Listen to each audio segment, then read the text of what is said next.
Donc je suis Caroline de Rubiana, je suis chargée de mission cybersécurité pour l'Agence de développement économique de la région. J'ai avec moi Florence Fougère, Emmanuel Pratt et Eric Lecalvez qui vont se présenter. On va commencer par Florence. Bonjour à tous, Florence Fougère, présidente d'Investis Games, une société de serious games en ligne. Donc bonjour à tous, Emmanuel Pratt, je représente la commission sécurité aujourd'hui. Eric Lecalvez, responsable de service au centre expertise sécurité métier du groupe BPCE et également en charge de l'animation de la sensibilisation au sein du groupe BPCE. Donc on va tout de suite parler de vos sensibilisations respectives. Donc Emmanuel, tu vas nous dire un peu ce que fait la commission sécurité en termes de sensibilisation. Oui, alors rapidement, nous, la commission sécurité, on intervient déjà au sein d'un groupe de professionnels, donc on échange sur les dernières pratiques, sur l'actualité. On intervient vis-à-vis des adhérents ou des autres commissions sur des demandes, sur une vulgarisation, une sensibilisation. Et ponctuellement, on a des programmes plus orientés grand public, où on le fait en partenariat avec d'autres établissements. Donc on va dans des salles et on fait une sensibilisation de premier niveau pour le grand public. Voilà un petit peu les actions que l'on fait. Et par rapport à la situation actuelle qui complique un peu le présentiel pour les événements? Alors nous aujourd'hui on a la facilité de faire que nos sensibilisations sont premier niveau et sont basées sur des PowerPoint. Donc on a profité des outils de la mêlée et notamment de la plateforme Zoom pour pouvoir diffuser. Donc pendant la période de confinement, on a fait 2 sensibilisations et on en a fait une où on a un peu joué sur le contexte des gestes barrières qu'on a essayé de retranscrire par rapport aux préconisations de l'ANSSI qu'on a transformé en gestes barrières pour se protéger. Voilà le genre d'événements qu'on fait sur des petites réunions d'1 heure environ où on présente comment construire un mot de passe, comment monter son VPN, comment sauvegarder ses données. Alors je vais m'adresser à Eric maintenant. Eric, alors comment ça se passe pour la sensibilisation? Qu'est-ce que vous faites comme action de sensibilisation? On essaie de les multiplier. Alors avec le confinement et puis la sortie du confinement, c'est moins simple parce que du coup, on avait beaucoup d'actions de sensibilisation basées sur le présentiel. On a fait un escape game. Du coup, c'est un peu compliqué à monter. Par contre, on a toujours des sessions live où on forme les nouveaux embauchés et on essaye de gamifier la sensibilisation pour maintenir les sensibiliser en éveil, donc au travers d'un questionnaire et un peu gamifié où il y a un score et donc on déroule notre sensibilisation et au milieu il y a des questions et qui laissent les personnes à distance en vie et ils sont pas repartis faire leur message ou autre. Voilà. Qui les maintiennent attentifs en fait. Exactement. Ok. Et Florence, enfin, alors justement, Eric parlait de jeux, donc de gamification de la sensibilisation. Je crois que c'est un petit peu votre partie, justement. Oui, nous, on a pris une approche ludopédagogique pour la partie sensibilisation, accompagner le plus grand nombre sur ce qu'on appelle la mise en conformité au RGPD, qui détient un certain nombre de mesures techniques, organisationnelles comme technologiques. Et aujourd'hui, on passe par un jeu en présentiel principalement, à base de cartes, à base de situations. Pour autant, il y a des web game sessions qui sont organisées en ligne, où dans ces cas-là, on passe par une session print and play. Quelques cartes sont mises à disposition et à distance, on effectue cette sensibilisation. D'accord. Donc, moi, je vais vous parler aussi un peu de ma sensibilisation, j'en profite. Donc, avec l'agence ADOC, on a réalisé un portail qui s'appelle Cyberrock, qui permet d'avoir un certain nombre d'informations sur la cybersécurité. Et la sensibilisation, en fait, c'est permettre aussi aux personnes d'avoir l'information le plus simplement possible, comprendre les concepts, pouvoir faire de la veille et donc avoir des informations qui vont leur parler. Et enfin, lister aussi tous les événements de cybersécurité qui sont en région. Ils sont nombreux et ce qui permet aux gens justement d'aller assister ou d'assister de plus en plus à distance à des présentations sur la cybersécurité.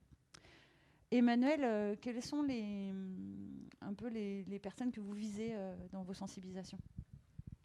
Alors nous aujourd'hui, on s'adresse plutôt soit à des décideurs, donc on est sur des DSI qui viennent auprès de nous pour avoir des questions un peu d'expertise, et on va être plus sur une analyse par rapport à un sujet qui les intéresse du moment, donc typiquement sur les questions de télétravail qu'on peut avoir maintenant.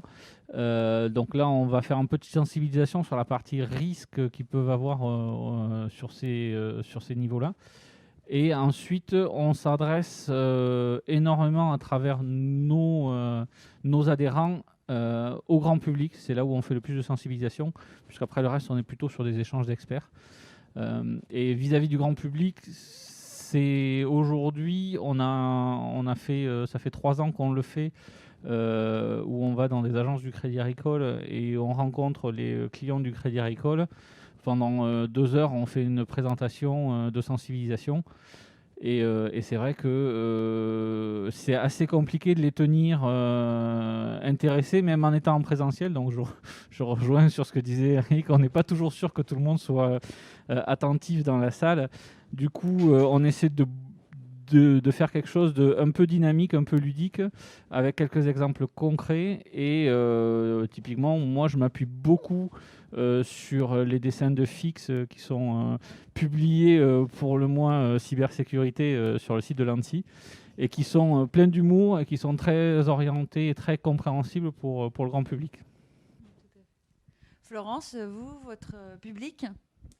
Eh bien, nous nous adressons aussi bien à des PME, TPE qu'à des entreprises intermédiaires ou des grands comptes. En fait, cette formation ludique, ludopédagogique s'adresse aussi bien à des personnes qui sont proches de la data ou à des experts de la data qui sont confrontés dans leur quotidien à cette situation à risque.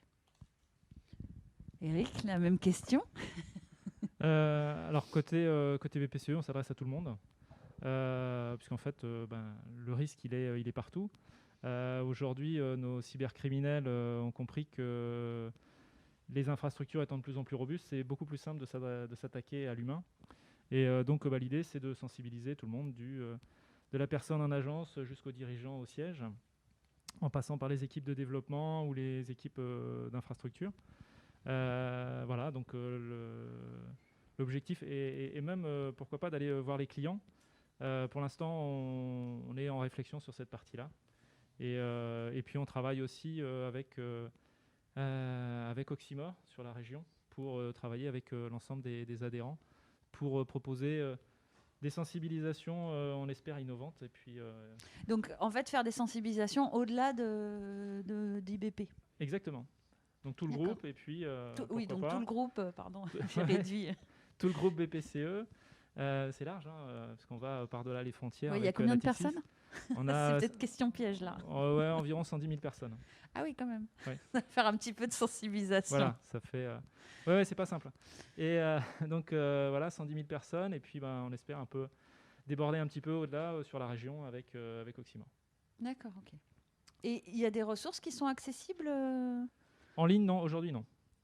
Mais ça serait un objectif Ça serait un objectif de le partager. Il y a des sensibilisations qui sont quand même spécialisées pour les populations du métier de la banque. Et puis, il y en a d'autres, pour de l'hygiène informatique, ça peut s'adresser à tout le monde. L'idée, c'est aussi après de pouvoir les partager. Ok. Florence, d'ailleurs, comment vous faites pour atteindre un peu vos cibles, pour les informer de vos sensibilisations Aujourd'hui, principalement, le réseau LinkedIn est un formidable réseau professionnel. Après, il y a les différents habitants ou le réseau local, puisque nous sommes une société nantaise, donc nous rayonnons sur la partie Grand Ouest et au-delà, puisque nous sommes un collectif. En fait, Investigames appartient à un collectif With You qui permet de propager une grande capacité d'information et de communication à ce sujet. Et puis, on essaye à travers les différentes personnes formées, les différentes entités formées, de prolonger en fait l'expérience autour de cette mise en conformité au règlement général à la protection des données avec du contenu enrichi, donc ce qui nous permet de garder un lien permanent d'actualité avec nos participants. Emmanuel, comment fais-tu pour atteindre un peu ton public ? Alors nous, c'est un peu différent parce qu'en fait, notre public aujourd'hui vient principalement à travers la mêlée. Donc c'est la mêlée qui communique sur les événements. Et c'est les partenaires de l'association qui viennent nous consulter. On n'a pas une vocation, on n'est pas dans une recherche d'action de sensibilisation. Elles viennent plutôt à nous. Florence, pour vous, les points clés pour réussir la sensibilisation? Le plaisir. Arriver à trouver du plaisir dans tout apprentissage, dans la mobilisation des savoirs, et avoir le sentiment qu'à chaque pas, à la fois à travers le plaisir et l'apprentissage, on est sûr d'être acteur in fine à l'issue du jeu. Eric? Comme Florence, effectivement, le plaisir, le jeu, c'est ce qui permet de mieux ancrer le message en fait, pour tout à chacun. On s'en est aperçu, notamment lorsque l'on a fait l'escape game, ou on a fait d'autres formats aussi. On a fait un format qui veut gagner des millions, pour essayer d'animer un peu plus de monde. Et ce qui est assez amusant, c'est que alors, les personnes qui font l'escape game, on a orienté l'escape game en mode attaquant. Donc, ce qui permet en fait aux joueurs de se projeter dans l'univers du hacking, de s'apercevoir que finalement c'est assez simple. Et derrière, permettre de faire mieux passer le message en fait. Donc ils se positionnent en tant qu'attaquants, ils jouent, et derrière, quand on veut leur faire passer les messages, ils sont extrêmement réceptifs. Alors l'inconvénient de ce type de choses, c'est la diffusion. Donc il y a 5 personnes dans une salle, ça prend un peu de temps, il y a une demi-heure. Donc ce qu'on a fait, c'est qu'on a fait des escape games live avec du public qui regarde. Donc on commente ce qui se passe à l'intérieur, un peu à la façon d'un match de foot. Et puis, c'est un peu ça. Ou de rugby. Et donc, du coup, les spectateurs, comme ils connaissent ceux qui sont dans la salle, ils se projettent plus. Et ils se disent, finalement, ça n'a pas l'air si compliqué que ça. Ça a l'air même simple de hacker quelqu'un. Et derrière, quand on fait passer les messages, c'est pareil, les gens sont beaucoup plus réceptifs. On a fait aussi, ça c'est assez drôle, on a fait un qui veut gagner des millions. On m'a donné un challenge, c'était sensibiliser les gens sur le RGPD. Les gens qui n'avaient rien à voir avec le RGPD, des architectes techniques et applicatifs. Et donc, il a fallu trouver quelque chose. Et donc, on a fait un qui veut gagner des millions. Donc, on a posé des questions. On a fait monter sur la scène 2 personnes. Et donc, on a déroulé une série d'une dizaine, une quinzaine de questions. Et le public jouait. Les 2 personnes jouaient. Donc, il y en a personnes qui ont gagné des choses. Il y avait des lots quand même, parce que faut appâter le client. Mais par contre, les retours qu'on a eus étaient extrêmement intéressants, puisque c'était des personnes qui n'avaient pas spécialement envie d'entendre parler du RGPD à ce moment-là, ou des personnes qui connaissaient un peu le sujet. Et tous les retours ont été unanimes, on dit j'ai appris des choses. Donc quelque part, l'objectif a été atteint et on a maintenu en éveil, je ne sais plus combien ils étaient, 50 ou 60 personnes, pendant 45 minutes sur le RGPD. Donc là, c'était assez sympathique. Emmanuel, vous allez développer des jeux à la commission sécurité? Si on trouve des partenaires, ça peut être effectivement une idée. Aujourd'hui, on est un peu tous occupés sur nos activités, donc je pense qu'on n'aura pas le temps. Ce qui peut être compliqué pour nous, si je me base sur les sensibilisations concrètes qu'on a faites, c'est que quand on a une salle de 80 personnes et qu'on se déplace dans un lieu qu'on n'a pas pu préparer à l'avance, qu'on ne connaît pas, trouver un jeu adapté va peut-être être un peu compliqué, mais je prendrai les coordonnées d'Eric pour pouvoir organiser ça sur un qui veut gagner des millions. Ah oui, ça pourrait être intéressant peut-être de faire une démonstration avec la commission sécurité. Oui, c'est toujours possible. J'invite aussi à avoir une démonstration d'Investig Data qui est à disposition dans la salle. C'est le premier jeu coopératif de mise en conformité au RGPD. Il se joue entre 4 et 12 participants. Et puis la finalité de cette formation, parce qu'en fait, il est encapsulé dans une journée complète de formation, de sensibilisation, de jeu, c'est l'atelier du plan d'action qui vous permet in fine de repartir avec ce plan d'action de mise en conformité, un véritable livrable opérationnel. Ah oui, donc on est vraiment sur une sensibilisation, plus une formation et un résultat concret. C'est une formation hybride en fait. Un résultat applicable, transposable directement immédiatement à la sortie de la session. Exactement, pour le commanditaire. Vous en avez déjà fait beaucoup des sensibilisations? Aujourd'hui, nous sommes à 3 sensibilisations sur la région nantaise Et nous menons actuellement une campagne nationale, dont Toulouse, le 3 novembre prochain, où j'espère bien pouvoir faire cette démonstration, cette session de découverte de 2 heures sur Investig Data. Et puis nous sommes aussi actuellement en réflexion sur un prototype, sur une suite qui serait Investig Cybersécurité et qui permettrait justement de se baser sur la méthode IBIOS de l'ANSSI. Eric, d'ailleurs, est-ce que vous avez, vous créez des sensibilisations assez régulièrement? Vous êtes obligé de vous réinventer? Oui, voilà, on est obligé vraiment de se réinventer parce que autant animer du public dans une salle, c'est entre guillemets facile, une fois qu'on a trouvé l'accroche. Autant animer du public à distance et renouveler les formats, c'est plus compliqué. Et donc on essaye, oui, de créer de la matière. Et comme le message doit être rabâché, etc., et que réunir X personnes, soit autour du téléphone, d'une visio ou dans une salle, c'est pas simple. On essaye aussi de diffuser de l'information par différents canaux. Donc là, il y a plein de solutions, des bonnes. Il n'y a que des bonnes parce qu'il y aura toujours du public, quel que soit le média. Il y en a qui aiment les BD, il y en a qui aiment les vidéos, il y en a qui aiment le texte, il y en a qui aiment le slideware, enfin voilà. Donc il faut multiplier les formats pour pouvoir toucher le maximum de public. Les formats et supports, en fait. Ouais, c'est ça. Et donc voilà, ça fait du boulot, ouais. Et les thèmes qui sont abordés, c'est un peu toujours les mêmes ou ça évolue Alors ça évolue forcément en fonction de l'actualité. Il y avait un thème qu'on abordait un petit peu moins, qui était le télétravail. Et on a dû, mi-mars, je ne sais plus ce qui s'est passé. C'est devenu central d'un coup. Voilà, on a commencé à plus communiquer sur ce sujet-là. Oui, il faut adapter en fonction de l'actualité. Après, l'actualité nous aide aussi des fois. Hein. Vous avez des gros événements, vous avez un piratage, vous en profitez pour communiquer sur comment ça s'est passé, voilà. L'explication est importante pour que les utilisateurs mesurent en fait le risque.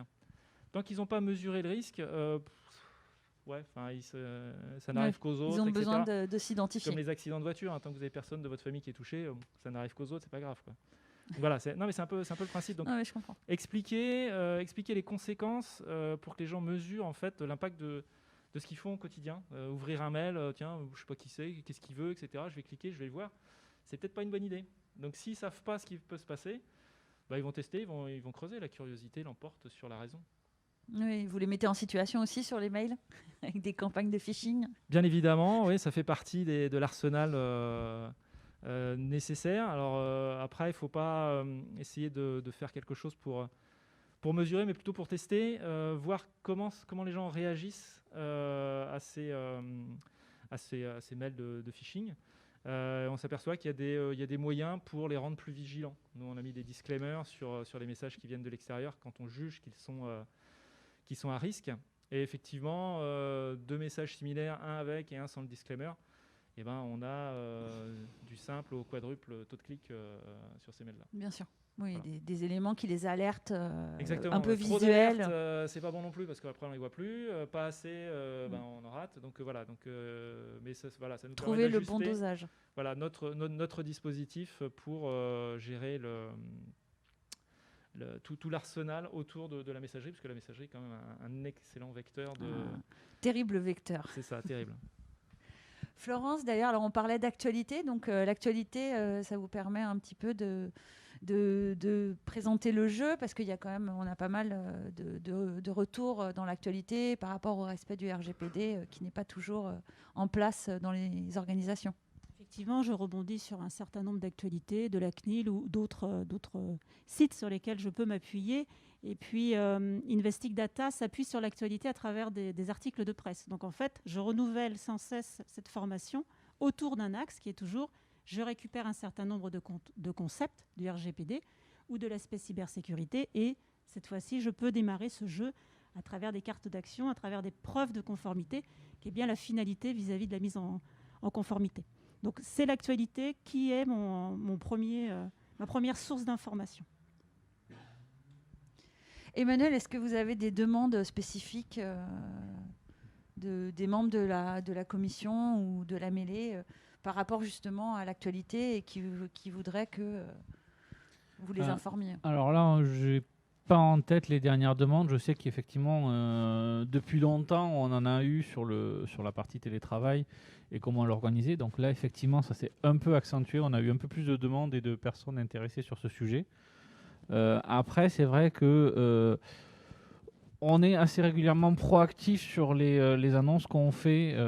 Donc, il y a un débat qui va suivre après sur la partie ransomware. Donc, c'est vrai que sur des sujets d'actualité, forcément, on s'appuie dessus. Encore une fois, nous, c'est qu'un petit bout, la sensibilisation, ce qu'on fait. Donc, on a moins l'occasion et moins d'arsenal que peut avoir Eric dans son activité.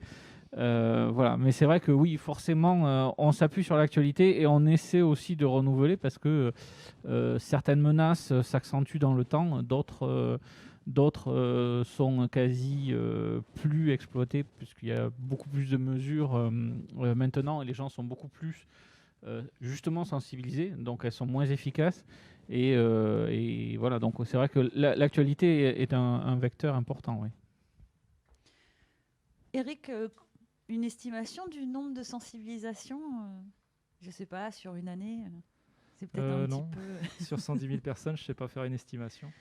Non, on essaie de multiplier les messages. Là, on va profiter du mois de la cybersécurité pour faire pas mal d'animations autour de la sensibilisation à la cybersécurité.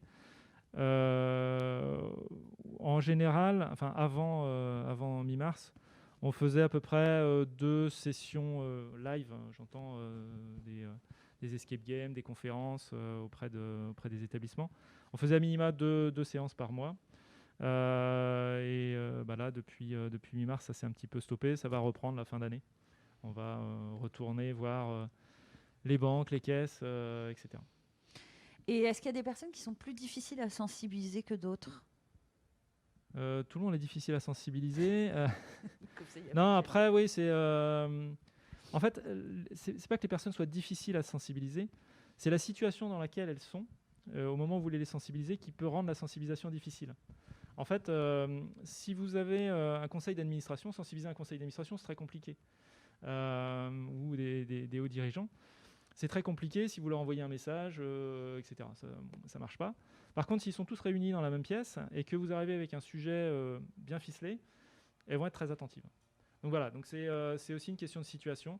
Vous avez des personnes qui sont intéressées par le sujet, vous leur postez quelque chose dans le réseau social d'entreprise, elles vont le prendre, elles vont le lire, elles vont s'intéresser, elles vont le comprendre, elles vont acquérir la chose. Et d'autres, pas du tout. Donc il faut multiplier les formats et les adapter en fonction du public. C'est pas simple.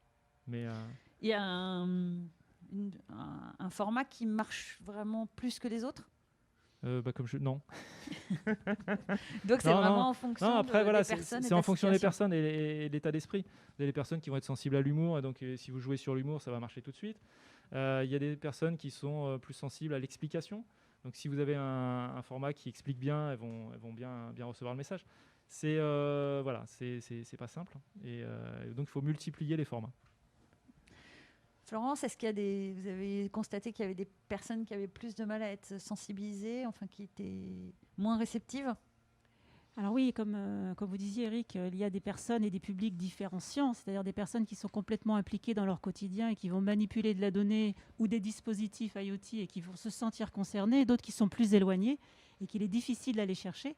Pour autant, les sessions, l'animation des sessions s'adapte à chacun et permet à travers le jeu justement d'ouvrir les champs du possible et de se dire oui, demain, si je suis dans telle situation, parce qu'on les met dans des cas pratiques, fictifs ou réels, si demain je me retrouve dans cette situation, je pense que je suis suffisamment sécurisée pour pouvoir agir.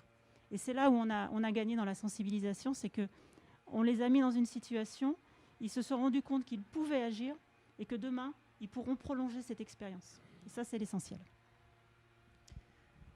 Emmanuel, est-ce que vous avez été confronté à des personnes qui n'étaient pas forcément, qui n'adhéraient pas forcément à la sensibilisation ou... Alors nous, avec la commission, la plupart du temps, les personnes sont volontaires au moment où on fait l'animation, donc on a un peu moins ce problème-là. La plus grande difficulté que personnellement moi j'ai rencontrée, par exemple, sur les sensibilisations, c'est que justement, on en a fait certaines à tourner vers le grand public, qui n'est pas le public que l'on rencontre régulièrement, avec des gens qui savaient faire le strict minimum avec leur ordinateur, et d'autres qui au contraire étaient plus aguerris. Donc c'est arrivé à vulgariser notre quotidien sur les menaces qu'il peut y avoir au niveau de la protection des données personnelles ou au niveau de la sécurité des ordinateurs, donc plutôt chez les particuliers qui souvent n'ont pas les mêmes moyens qu'une entreprise en plus. Donc c'était vraiment adapter ce contexte-là, leur donner quelques clés, et c'est vrai que arriver à trouver les mots qui leur parlent, qu'ils arrivent à retenir, ça a été l'exercice le plus difficile pour moi. Et c'est vrai que justement, le côté de s'appuyer, comme je le disais, sur mettre une pointe d'humour, utiliser des visuels parlants simples, c'est quelque chose qui a permis vraiment de faciliter. Merci. Bon, une dernière question. Alors, quelqu'un qui voudrait se sensibiliser, donc qui n'appartient pas au groupe BPCE, vous avez un petit peu des astuces, vous recommandez certains liens ou certaines ressources en dehors du portail Cyberrock? Pour se sensibiliser, il y a pas mal de ressources sur Internet, sur YouTube. Vous avez quelques vidéos qui sont très bien faites. Vous avez Micode, c'est un petit peu technique, mais c'est assez sympa. Vous avez Airbus qui a mis à disposition des vidéos de sensibilisation qui sont très sympas, pleines d'humour, très courtes. Vous avez un MOOC de l'ANSSI qui est très bien fait aussi, donc un peu plus complet. Là, il faut y passer un peu de temps, mais c'est très très bien fait. Donc c'est en 4 ou 5 modules. Voilà, déjà ça fait pas mal de choses. Si on ça a fait tout pas mal d'éléments. je pense qu'on a de bonnes bases. Après, attention, hein, parce qu'on parlait tout à l'heure de la sensibilisation, de la connaissance des bons gestes, etc. Encore faut-il les mettre en œuvre. On s'aperçoit souvent, moi quand je fais des sensibilisations avec du public, je rabâche les mêmes thèmes sur le phishing par exemple, et je vois dans l'œil des spectateurs, mais ça on le sait, on le connaît, etc. C'est bon. Et donc du coup je leur dis, mais vous le connaissez tout ça? Oui. Et pourtant vous le faites pas. Pourquoi? Parce que c'est l'attention aussi. Donc il faut, au-delà de la connaissance des règles, il faut garder son attention. C'est comme quand vous conduisez votre voiture. Si vous êtes sur votre téléphone, vous connaissez le code de la route, et ben, ça ne vous empêchera pas d'avoir un accident parce que vous n'êtes pas concentré. Et voilà, c'est aussi bien comprendre qu'il y a des gestes à connaître, identifier un mail, etc. Mais il faut le faire. Il faut les appliquer. Voilà, c'est ça. Et la concentration est essentielle. Des ressources à mettre à conseiller, pardon? Je serais sur la même voie qu'Eric, un certain nombre de vidéos sur les sites. Le MOOC de l'ANSSI, au-delà pour le RGPD, évidemment le MOOC fait par la CNIL. Il y a de nombreuses bonnes pratiques qui sont mises à disposition, de fiches pédagogiques qui peuvent vous aider dans votre quotidien. Je rejoins aussi sur le fait d'agir, sur le fait d'être une fois sensibilisé. Il faut prolonger cet apprentissage, cette mobilisation pour que ça devienne, qu'on passe du réflexe à quelque chose de naturel et que dans son quotidien, on agisse pour soi et pour les autres, de la même façon que pour le Covid. Eh bien, on se protège et on protège les autres et cette fameuse data qui est l'or noir pour tous. Emmanuel, tu as des ressources aussi à conseiller? On a déjà cité pas mal. Je rajouterai le site de cybermalveillance qui permet... donc il y a quelques sensibilisations qui permettent aussi, une fois qu'on a été victime, de faire une déclaration. Donc il y a déjà pas mal de choses. Il y a pas mal de liens aussi depuis ce site-là vers des organes institutionnels qui permettent aussi soit de sensibiliser, soit d'apporter des réponses. Il n'y a pas encore de sensibilisation sur le site de la mêlée. Je pense qu'on fera un renvoi vers Cyberrock, ce sera plus facile.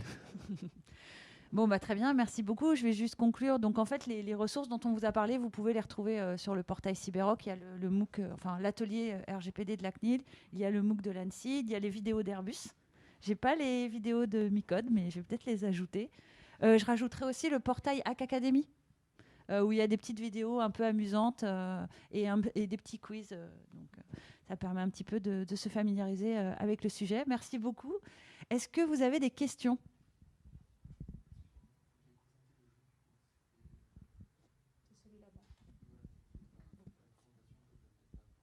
Je veux bien que vous fassiez un plan. Alors, je vais rajouter quelques éléments pour Investing Data, le premier jeu coopératif de mise en conformité RGPD. Il faut savoir qu'on travaille actuellement sur du contenu enrichi avec de la réalité virtuelle et augmentée, la réalité augmentée. Et l'idée, c'est d'apporter du contenu vers soit des éléments sur des vidéos, soit sur la CNIL, soit sur l'ANSSI, et de rajouter un certain nombre de vidéos et de cas pratiques qui pourront aider à prolonger cette sensibilisation d'une journée autour du RGPD. Merci. Toujours pas de questions ? Bon, merci beaucoup. Je vous souhaite une bonne journée. Merci. Merci à tous. Merci.